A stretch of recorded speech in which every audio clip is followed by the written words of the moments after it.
Welcome everyone back to another episode of Q&A with Sharon's son George. I was my mother's caregiver for her final 4 years when she was battling Parkinson's disease.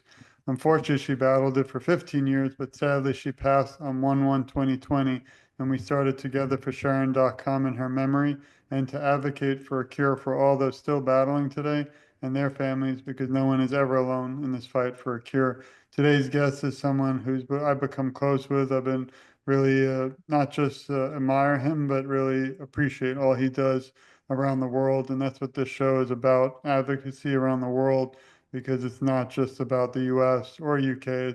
I feel we have to be a family in this fight for a cure. And I wanted to welcome you, Gary, to the show. Such an honor and pleasure to finally get to sit down together. Well, it's great to be able to join you, George, and thank you for all you do as well. I really appreciate it, and I think the profile that you give the Parkinson's community is key in getting us to, make the progress we need to make. I appreciate it. Maybe you could start us out by telling everyone a little bit about yourself, because I don't think they realize who is with us right now. Legend and somebody Oh, who is, that's why I really do. I mean, this show, we've had about 150, I don't know how, in a short time, but all of a sudden now we're getting some kind of, I don't know, I don't want to say exposure, but, we're actually reaching more and more people. And the guests like yourself have been becoming so incredible. And these are moments that honestly I'll never forget. And even after the lights, camera, and paparazzi leave today, we have to keep fighting for a cure. So again, I just want to send it to you to tell everyone about the incredible things that you're doing. And really, I'm the first time I'm speechless. oh, that's very kind. I mean, so I was diagnosed with Parkinson's about well, I'm just coming up to my 10th anniversary actually. So 10 years ago. At the time, I was heading Zurich's UK business, but ironically, I got promoted to run the European business fairly soon after being diagnosed. But what I found was that I didn't realize at the time of diagnosis that exercise could make such a difference, and I was really struck by the fact that the only thing that I was talked to about was having medication, and I really did struggle in the first period of time from my diagnosis. And my wife Janet was brilliant. She really, and the kids have been brilliant as well. They just kind of got me focused on what I could do rather than what I couldn't do, and that's been my kind of mindset ever since, really, which is about getting on and using exercise as a way of controlling the condition to the extent that I can do, to put myself in control of managing the condition rather than just submit to it. I've done 56 marathons since I was diagnosed. I haven't done one, and I don't. So Well, you're welcome to join me on one if you go. If you, I'm actually in a boot right now, unfortunately. So all right, okay. Well, someday. but actually, that's been. I mean, one of the things about doing the exercise has been it's really shown me just how brilliant people can be. I mean, the support that I've had from friends and family has been wonderful. So I've had friends who cycled across Europe with me. A couple of years ago, we cycled from Liverpool to Ukraine in support of the Ukrainian family that we have living with us. I've cycled into the Arctic Circle with colleagues from Norway who have Parkinson's as well, and on that trip there were people from the States and Canada as well. And I've done one of the hardest triathlons in the world called Arch to Arc, from Marble Arch to the Arc de Triomphe, running 87 miles, then rowing across the channel and cycling on the way to Paris. So I've got to do some things that I would never have done had I not had Parkinson's, I don't think. I'm also now with my friend Andy Tucker. I'm a double world record holder in three-legged running. So the longest distance run in 12 hours and 24 hours. So I guess what I'd say is I've learned a huge amount about myself, but also what I'm trying to do is get across this message that, it doesn't have to be marathons. It can be, table tennis. It can be walking. It can be, anything at all. Nordic walking is a great example where the more that people can do to, I believe, to keep themselves fit and to fight back against this condition, the better they will be for it. And my view is that the people who have the most positive mindsets tend to, tend to do best in terms of managing the condition. So it's good for me to do that, but it's also gives me the chance to get across the message whenever I can. Well, I think you inspire, I know you inspire me, but so many others out there. And that's again what this show's about, to inspire others. And I always want a cure. Of course, everyone does, but we have to remember so many today need something until the cure is at our doorsteps. And I think, like you mentioned, exercise is so important. Back 10 years ago, we didn't even know that. I put Mm. a little gym in my mother's house, but she kind of did. She used a little, but not like we might have forced her to today, knowing the more we do about sports. One area I'm really curious is, how did you discover and get not just involved with Parkinson's UK, but really to become one of the leadership of such a beautiful organization that's really helping so many throughout the world? Well, just after I was diagnosed, I actually moved from the UK to Switzerland. So I found for the first 3 years of my diagnosis, I didn't really have much contact with Parkinson's UK at all, and I saw in Switzerland actually it was quite a different way of managing the relationship with the health providers, etc., than it is in the UK. But through a connection, I met a guy called Galib Ullah who works for Parkinson's UK. He's a great guy, and I've learned a lot from him. And he just encouraged me to consider becoming a trustee. And when I sort of felt after 3 years in Switzerland, I needed to kind of stop being full time, in a plane all the time, and get back to the UK. And it gave me the opportunity to have a bit more time to do other things. And I wanted to use the experience that I'd got, and I wanted to use my voice. So I got talking to Parkinson's UK and became a trustee, and then fairly quickly after that became chair of trustees. Thank you. And it's interesting, and we are just having a fun conversation. Of course, it's important, but I feel this is so powerful because what we're doing is we're literally globally reaching people, because you're in the UK, I'm in Florida in the US, although it's cold right now and you're not supposed to be cold in Florida, but we are. And just, I was curious, and as you answer the next question, I do want to share some beautiful work you've done. And thank you again for all your support with what we do here.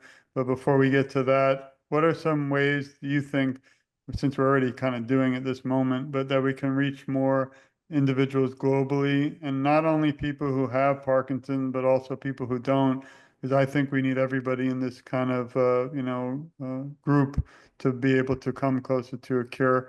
They passed the national plan here in the US, but I think obviously the UK needs to mirror it, and everyone around every country, because I think the more awareness, the more we work together like we are and have, I really think it's bringing such positive change for the whole movement. Yeah, I mean, you're absolutely right, George. I mean, I do think whether it's things like, I mean, PD Avengers, I was involved with from almost from the start, and I mean, really impressed by the work those guys are doing and have done in terms of kind of galvanizing people across the world. I think the World Parkinson's Congress, it was my first Congress in Barcelona last year.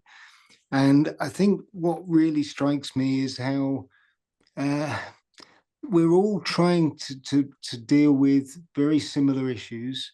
Everyone has their own journey with Parkinson's, but we have so many common issues between us. And I think when you see people communicating, talking with each other, sharing their views on how they've dealt with some of the challenges of Parkinson's. Making people feel that they're not on their own, I think is a big part of that, but also trying to deal with the situations where we have a lot of people in our community globally who have, real challenges with, in terms of the stigma that's perceived around the condition or the availability of medication. And I think it's great to see that there is just that, that commitment, I think I see right the way across the community to help each other and work with each other. And I think we've got to make sure we continue to do that. And also, if there's a sign of progress in one country, we need to be quick to make sure we share it with every country on this planet, because globally there's nearly 10 million people we think affected by Parkinson's or with Parkinson's. Not all of them know they've got the condition, and then there's also the enormous impact that is felt by carers, loved ones. I mean, I think one of the challenges I want to kind of reinforce is when people see me, they ask me how I'm doing with the condition. They don't often ask Janet and the kids, how are they dealing with it? And Parkinson's is a really gruesome condition to have to watch your loved ones go through. And I think the way that we share and support the communities as a whole should know no national boundaries. Yeah, I agree. And I was curious if you visited the US or have you had the opportunity? Yeah, I've been in the US and broader into North America as well. I was in Montreal last year, which was tremendous. I was at a event in Canada, which was it's called One Young World, which is all about young leaders and giving them the opportunity to help create a more positive future than would otherwise be the case. A friend of mine lives in Chicago, who actually was the driver for our cycle across Europe a couple of years ago. So I was in Chicago last year as well. So yeah, I come to the States not Yeah, that regularly, but I enjoy it. I know you know a lot of people too in the US, so I'm curious, and you don't have to answer this if you don't know, but wondering what some of the differences or maybe some of the obstacles are between or versus, the US versus the UK in terms of gaining medications and just overall in general Parkinson's awareness. It's a good question. I mean, I think one of the things that my perception, I could be wrong on this, is I think the UK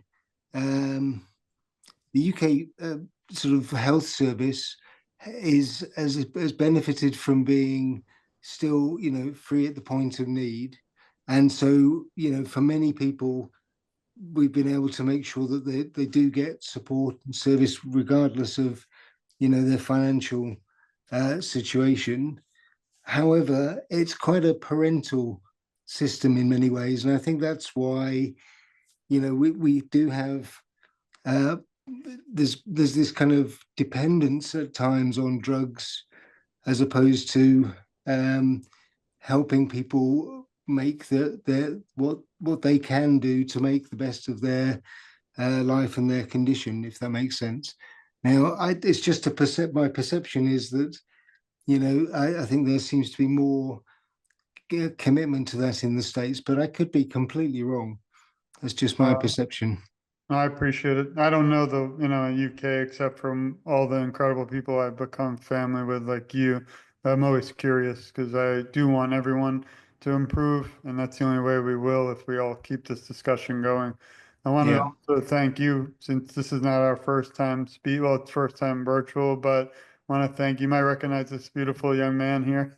And I wanted to tell everyone listening if you would like to read a lot more in depth, which we wouldn't have, unfortunately, today we would have to have 12 series of shows, which maybe we'll do someday if Gary still wants to hang out with me after this show. But If everyone goes to togetherforsharon.com, click interviews, completely free. We do this again for awareness. You can look a lot more in depth with Gary about his beautiful wife, his family, and it's amazing. We met in 2023, so it's just amazing Yeah. how quickly the time goes. But again, everyone, you can see a lot more in depth how to reach out. I encourage you to do that. Most important thing today, besides telling Gary how much he is an inspiration to me and so many, is to please support the Parkinson's UK. So if we leave today, and even if we just reach one person who feels alone around the world, you're not alone. There's people like Gary leading the way in this incredible, very large organization, Parkinson's UK, who didn't forget the little guy like me when I called out in 2023. And even today, we're now 2 years almost later, and here we are together. And that really means the world to me because my heart is only broken today when I hear of a journey like yours and don't know much about it and can't share it with everyone. I almost feel like selfish, like I want the world to know about all the things that you do and so many. So that's why I encourage everyone listening to share your story too. But Parkinson's UK is very important. And here's like a little bit more in Gary and his chair. But if you go to parkinsons.org.uk, I'll add that to the show. You can look a lot more also about all the incredible things. And maybe, Gary, you could kind of just touch on how someone listening might be able to get involved because I want to make sure everyone knows that they can be a part of this beautiful movement. Well, and thanks for that, George. I mean, in terms of getting involved, there are so many ways that people can be involved. I think we have probably 10 times the number of volunteers as we have employees in the UK, and that starts from trustees, trustees such as Elaine Evans, who just was on the screen a second ago, who's our trustee for Wales, on the left-hand side there. Oh, actually, no, that's not Elaine. Gosh. That's okay. But we have trustees, we have volunteers across the organisation who help run. We have 350 plus groups that supports people with Parkinson's across the UK. We have we raise funds through things like Walk for Parkinson's, but generally, I think the main thing is being there for each other. I think that's the thing that's been most fundamental about what Parkinson's UK is about, because we're both aiming to work on research. We're the largest charitable institution in Europe in terms of investment into research into Parkinson's and to the causes of Parkinson's, and hopefully finding something that will reverse those causes. But we're also there for people to help manage the condition, and that includes looking at things like technology, looking at how we can influence government in terms of their investment into new solutions, and work with excuse me, other charities who are dealing with similar issues, whether they be people like Cure Parkinson's in the UK or whether they be the wider charities dealing with dementia and so on. So, you know, I mean, I could go on for so long about what Parkinson's UK does, but it's been a privilege to be involved with them, frankly.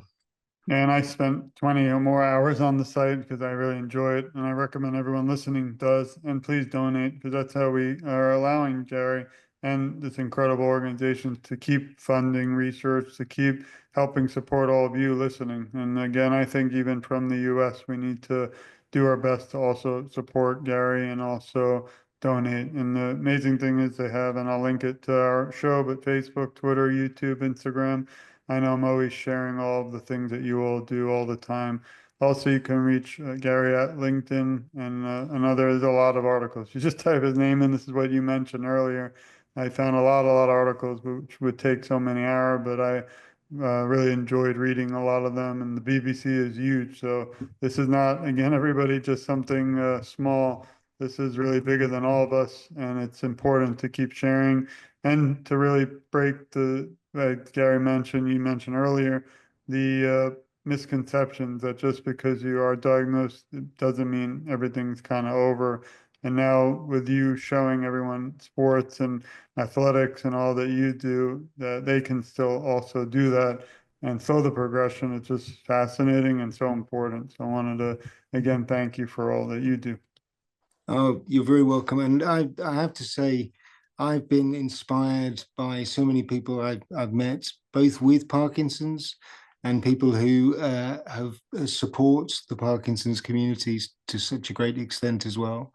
And you know, for me, I hate having Parkinson's, but I've really, in some ways, it's made me realize what matters in life. It's made me realize what's you know what is important and what isn't important, and it's amazing how many things that you know we all get focused on as being the be all and end all when they just don't matter. And I think you know so there are some benefits of having had Parkinson's, but I'd really like to get rid of it. But Me too. nonetheless, And I agree. And I mean, obviously, I lost my best friend and my mother, and it haunts me every day. mm, But I would never even dream. I tell the story a lot. People, everyone listening probably might be tired of it, but I'll keep going. But I discovered 2 years after she passed, I didn't even know what the World Parkinson Congress was. And then I opened my eyes because I only, we're in a little box here. We only thought of a million people or more in the US. But then when I discovered World Parkinson's, I was fascinated, and really that's what inspired me to interview you and 1,000 people around the world, and to learn that it affects 10 million globally and that Parkinson's does not discriminate. It occurs in individuals in Iceland, UK, Africa, all over the world. That opened my eyes, and that's really what brought me to even us today. And we wouldn't have met, obviously, if it wasn't for yeah. this. So it is, like you said, honor, and it has brought some positives. But like you, I wish we had a cure, and I wish my mother was back. So we have to fight on. But everyone I meet, like you, kind of helps me remember my mother and helps her memory at least live on. So I'm forever grateful for that. And I mean, I talk to people like you, George, I mean, you know, that commitment to the whole Parkinson's community is just incredible, and it makes such a difference. And that's one of the reasons why I use the phrase "live life, love life, stop Parkinson's," because you know, Parkinson's is a horrible condition, but you know, I'm committed to living my life, enjoying my life, making the most of it, and but also trying to find ways of stopping Parkinson's as well. And but you've got to make sure you do the first two, because it's easy to end up with Parkinson's being something that you know grinds us through into looking down. And yeah, actually, so many people I've seen, artists, poets, comedians, you know, the skills that people have in the Parkinson's community is, you know, it's very broad and it's very, very impressive. So I just think it's crucial that people continue to look to what they can do, not what they can't do. I agree. And now we've reached a part of the show, which I love. I always say that, but I do love the whole show. So, but this is where we get to know a little bit more about you. So maybe we can start off by listing 3 words that describe who you are. Oh gosh. Uh, Actually, the number one answer. Did you know? Oh gosh, oh that's gosh, is the right number one answer. I think uh, 3 words to describe me. Um, I think resilient, uh, outward, and listening. thank you. This one might be a difficult one because it's probably many, and you mentioned a few beautiful moments, but is there one moment or most memorable moment that stands out most through all your work so far with awareness that you could share today? I think two. One is if I can have two. One is Of course. when my whole family did the London Marathon with me, Oh, because it just defined really how wonderful the team have been. You know, all the people I know have been brilliant, and the family have been especially so. The other one was I did my fifth marathon last year with a group of children in Spain who we run with, who have got a condition called ataxia telangiectasia. It's a very aggressive neurological condition, and these kids are in wheelchairs, and we push them the whole way around, and it's just been really inspirational to me to realize. I mean, these the kids, their families just have an absolute. It's like having a carnival while they're going around, and they, to me, epitomize this whole philosophy of just enjoy life while you can. And so I've learned so much from them. Well, I appreciate you sharing that. And through the show, we make sure these stories live on also forever.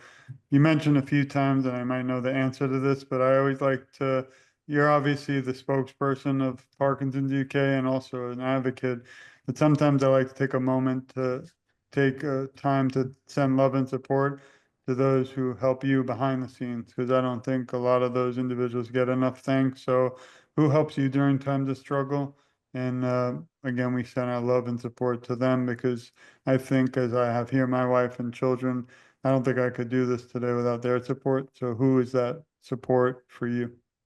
Gosh, the people who've been supporting me, there's a long list, but Janet, Michael, Daniel, and Beth, and Daniel's fiance, Nerys, they've all been superb. All my friends at the running club, the friends that go kayaking with me, cycling with me. I mean, the list is huge. Um, but I just appreciate all the support that's been given to me at work as well. Actually, work were brilliant with me. And Mario Greco, who is the CEO, and Christoph Terrin in the US, who was actually my boss when I first joined Zurich. Both really supportive and helped me. You know, they didn't deal with, they didn't limit my abilities to, to put a or to put my skills to use, despite the fact that I had Parkinson's. They saw it as it's just a reality rather than a stigma that I should be, I should be looking to retire from straight away. So they were brilliant. Well, I can't say it enough, but again, third time we send our love and support to all those who help support you because it means a lot to me too. And thank you. Uh, if you were asked to write a script, this one's fun, to a movie Ooh. about your life story, what would you call it and what actor would play your role? Oh gosh. Well, actually, I'm part of the way through writing I a don't want to book. break, I don't want to ruin the secrets here. Yeah, but the Breaking book, news. We need a thing uh, that's breaking news. Just breaking news, but it's taking, the book's getting longer and longer every day. But it's going to be called "The People I Met Along the Road." I like that. And in terms of did you ask who would I have playing me? Yeah. James Bond. Oh, I don't know. I don't Sean, know. what about Sean Connery? If he was, Sean Connery I love would him. be wonderful. Yeah. He's my favorite. What would a younger Gary say to the older Gary? So what would you say to your younger self 10 years ago in terms of, just life and awareness and to keep fighting? I think I would say uh, you can always imagine the things that will go wrong and the things that make this condition worse and the things that, and a lot of people have a lot of anxiety, and I've gone through that, but just think of the things that could go right as well. Thank you. And the last question, although I always say to everyone, we don't want to say last because this is going to be continued. So, who is your hero and inspiration? My hero and inspiration. Gosh, that's a difficult one because I have I've actually got so many. Mhm. I'm not going to name one person, but Okay. what I am going to say is that uh, it's the people who help us are, I think, they're inspirational all the time. There's so many people who are inspirational, and I think one of the things I need to be better at doing is recognizing that and thanking people. So thank you for the opportunity to recognize that. Oh yeah. And then actually, it's just in like another news flash. Do you ever Okay. I try to come up with new innovative things here, but do you ever have a burning question that you've always wanted to ask about awareness or Parkinson's that You just either haven't had an answer or you never had the chance to ask. That's the first time I've asked that on the show, so it's going to continue. Well, I tell you, the question I'd love to answer is, I mean, one of my biggest challenges is sleep, and I really struggle with lack of sleep. I didn't sleep for 2 days. I'm not kidding. Oh, Crazy. it And, it's really and any suggestions that people have I like of that. how to solve that one, I'd love to have the answer. All right. No, that's a great answer. I appreciate it. And that's what we do here, spontaneity. But as a last wrap up, is there, well, my favorite question really always, because this, again, this can't stop after we close today. Obviously, we'll share it and I'll continue to share it. We're not like, no offense to other shows, but we try to share it multiple times a year and continue Mm. because this is an important message. But if you could leave the Parkinson's community today with some words of encouragement, although you already have, what would those final type of encouragement words be?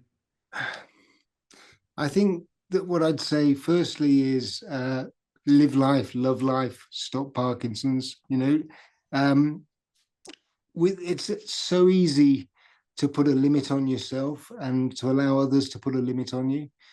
And I just think the more that you and we stop people putting limits on us and do everything we can to help ourselves manage this condition to its best effect possibly, learn from each other and work together, the more chances we'll have of living as great a life as possible, and making sure that the next generation doesn't have to deal with what we've had to deal with. And whether we get a cure for uh, in the next 5 years or the next 15 years, we need to have a cure, and we need to make sure that people don't have to live with this condition in the future. And we have an obligation to do our best to make sure that day, when that's the case, gets here sooner rather than later.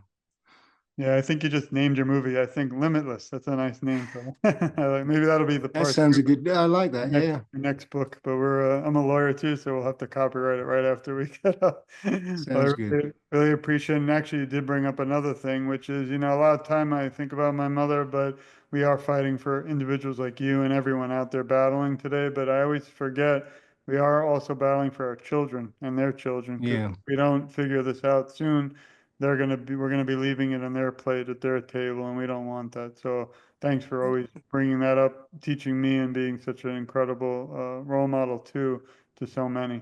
And I do have a little message for you. It's not little, but to you, Gary, and also everyone listening. We love you. We support you. We care a lot about you, and you're never alone.